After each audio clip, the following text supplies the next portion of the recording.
Beno, tutorial honetan, zatiki algebraikoekin eragiketak ikusiko ditugu. Horretarako, liburuko 57. orrialdeko 3. ariketan ematen zizkigun eragiketak egingo ditugu.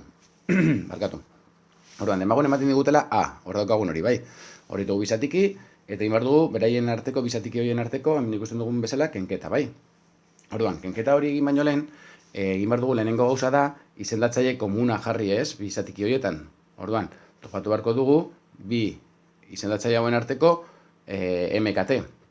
Bai, baina hori egin baino lehen, lehenengo izendatzaile horiek faktorizatu beharko ditut. Orduan, lehenengo izendatzailea x gehi 3, ezin da gehiago faktorizatu, beraz, dagoen moduan geratuko litzateke. Eta bigarren izendatzailean, goian utziko dut berdin, baina bean, konturatzen banaiz, bi batugai hauetan, aman komunean, x atera dezaket, bai? Orduan, x ateratzen badut aman komunean, lehenengo batugaian geratuko litzateke x, eta bigarrenean 3. Vale? Orduan, badauzkat ja, bi izendatzailea faktorizatuta. Orain, bi hauen artean, topatu beharko dut, zein den beraien arteko MKT. Vale.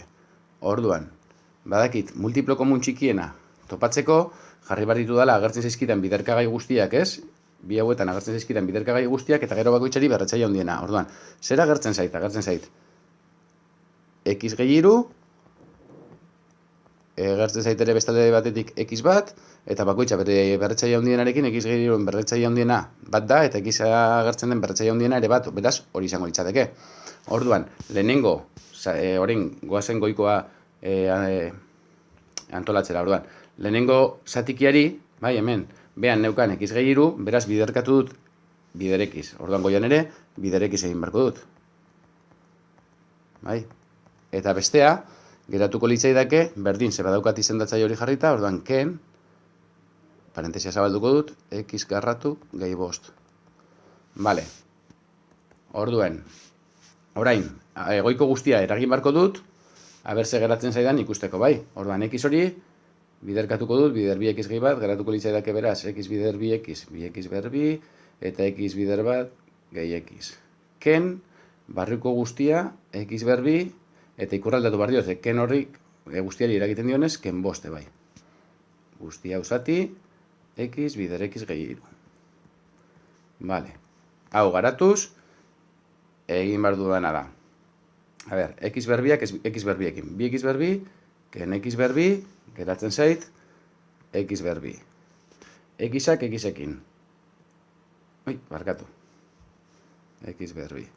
Xak xekin. X bakarra gazten zaidanez, gehi x.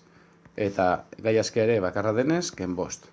Guztia usati, x bider x gehi 3. Vale. Orain, nahi ikusita, begiratu beharko nuke goikoa faktorizatu daiteken. Bai, ordan, goiko polinomio hau, bai, begiratu beharko nuke aber faktorizatu daiteken.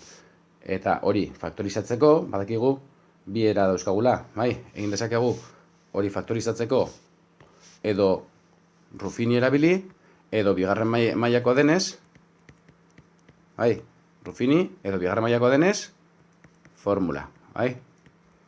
Formula, bigarren mailakoen formula, bai.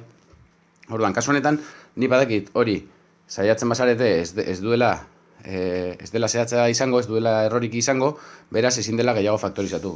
Orduan, honek esan nahi du, gure emaitza hauxe izango dela, bai? Goiko ezin delako gehiago faktorizatu, ikusteko simplifikatu daiteken. Ba, hauxe izan da lehenengo ariketa hau.